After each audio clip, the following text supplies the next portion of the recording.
जय श्री कृष्णा, राधे राधे। भगतजनों, आप सभी का हमारे यूट्यूब चैनल श्री कृष्ण दीवानी में हार्दिक स्वागत है। आज मैं आप सबके समक्ष मार्गशीर्ष मास में अमावस्या के दिन सुनी जाने वाली कथा प्रस्तुत कर रही हूँ। आशा करती हूँ कि आपको यह व्रत कथा पसंद आए। भगतजनों, मार्गशीर्ष या अघन मास एक हिंदू महीना है जो अत्यधिक धार्मिक और आध्यात्मिक महत्व रखता है। इस धार्मिक महीने का नाम नक्षत्र मार्गशीर्ष के नाम पर रखा गया है और यह भगवान कृष्ण को समर्पित है।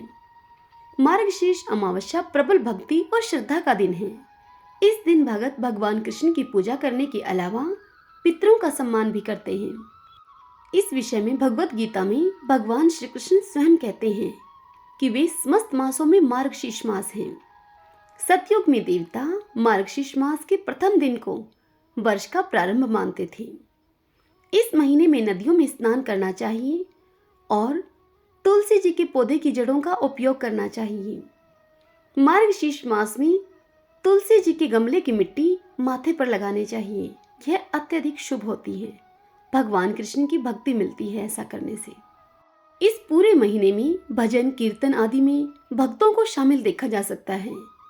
माना जाता है कि इस महीने की अमावस्या में पितृ पूजा करने से पूर्वजों की आत्मा को शांति और मोक्ष की प्राप्ति होती है। जिन लोगों की कुंडली में पितृदोष हो, संतान सुख की कमी हो या फिर राहु नवम भाव में नीच का हो, तो उन लोगों को इस अमावस्या का व्रत अवश्य करना चाहिए। इस व्रत को करने से मनोवांछित फल की प्राप्ति होती है। हमारे शास्त्रों में इस मास की अमावस्या को सभी अमावस्याओं में काफी महत्वपूर्ण माना गया है। इस दिन पूजा करना, दान करना पुण्य फलदायी होता है। इस दिन लोग पापों की मुक्ति के लिए पवित्र नदियों में स्नान करते हैं और पितरों के नाम से तर्पण, दान और पिंडदान आदि भी करते हैं। ऐसा करने से व्यक्ति को पितरों का आशीर्वाद प्राप्त होता है और उन्हें हर कार्य में सफलता अर्जित होती है। ऐसी भी मान्यता है कि मृत पूर्वजों को सम्मान देने से सभी दोष दूर हो जाते हैं और ऐसा होने से आपके और आपके परिवार के लोगों के लिए आनंदमय जीवन का आश्वासन मिलता है। इस माह की शुभ अमावस्या की रात में की जाने वाली प्रत्येक धार्मिक गतिविधि का बड़ा ही गहरा महत्व है और भक्तों को आशीर्वाद मिलता है। पितरों के तर्पण के लिए मार्गशीर्ष अमावस्या का बड़ा महत्व है। इस दिन व्रत रखने से, पितरों का पूजन करने से हमें उनका आशीर्वाद मिलता है। इस दिन होने वाले धार्मिक कर्म इस प्रकार से हैं। इस अमावस्या के दिन प्रातःकाल किसी भी पवित्र नदी, तालाब या कुंड में स्नान करें और सूर्यदेव को अर्घ दें।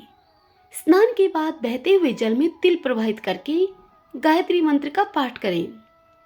कुल परंपरा के अनुसार भगवान विष्णु या भगवान शिव का पूजन करें। इस दिन नदी के तट पर पितरों के नियमित तर्पण करें और उनके मोक्ष की कामना करें। मार्गशीर्ष अमावस्या का व्रत रखने वाले व्यक्ति को इस दिन जल ग्रहण नहीं करना चाहिए। पूजा पाठ के बाद भोजन और वस्त्र आदि का यथाशक्ति किसी जरूरतमंद व्यक्ति या ब्राह्मण को दान कर दें।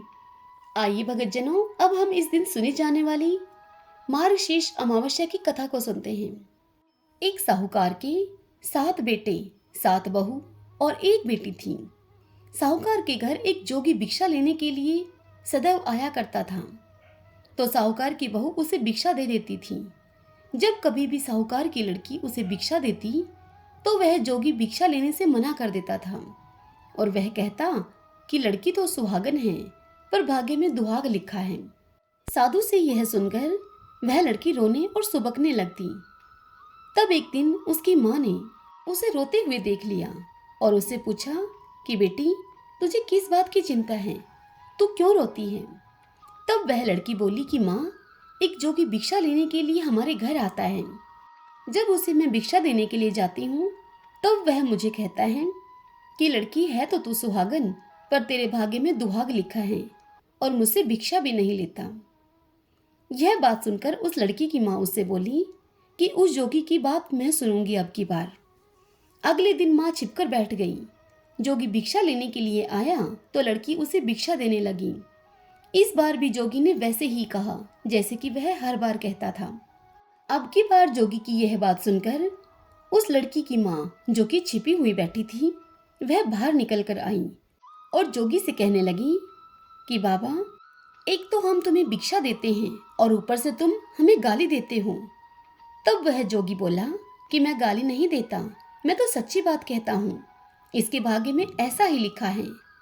तब उस लड़की की माँ अर्थात वह साहूकारनी उस जोगी से बोली कि इसके भाग्य में दुहाग लिखा है, अगर तुम्हें इतना ही मालूम है तो इससे बचने का उपाय भी तुम्हें अवश्य मालूम होगा।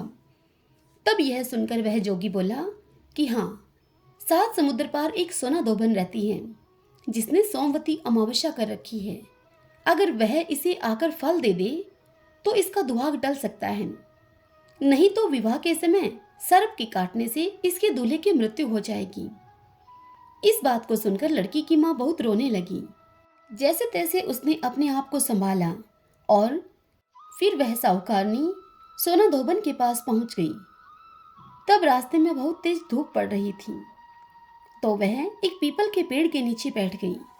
उसी पीपल के पेड़ पर एक गरुड़ पंखनी ने बच्चे दिए हुए थे। गरुड़ पंखनी का घोंसला था। उन बच्चों को खाने के लिए सांप आया था। तब साहूकारनी ने सांप को मार डाला और बच्चे को बचा लिया। जब गरुड़ पंखनी वहां आई तो सब जगह वह खून ही खून देखकर साहूकारनी को, जो कि पीपल के पेड़ के नीचे बैठी हुई थी, उसे चोंच मारने लगी। तब साहूकारनी गरुड़ पंखनी से बोली, मैंने तेरे बच्चे को नहीं मारा है, मैंने तो तेरे बच्चे की जान बचाई है। यह सुनकर गरुड़ पंखनी उसे बोली कि तूने मेरे बच्चे को बचाया है, सो तुम मुझसे वर मांग ले।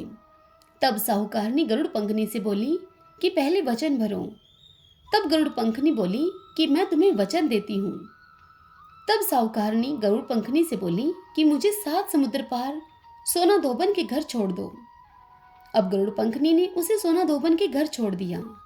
वहां पहुंचकर साहूकारनी सोचने लगी कि इस सोना धोबन को मैं यह फल देने के लिए कैसे मनाऊं। सोना धोबन के घर 7 बहुएं थीं, जो कि घर का काम करने के लिए आपस में हर समय लड़ती झगड़ती रहती थीं। रात के समय जब सभी लोग, सोना धोबन के परिवार के लोग सो जाते, तो साहूकारनी सोना धोबन के घर जाती और वहां जाकर सोना धोबन के घर का सारा काम कर देती तथा सुबह दिन निकलने से पहले ही साहूकारनी वापस चली आती।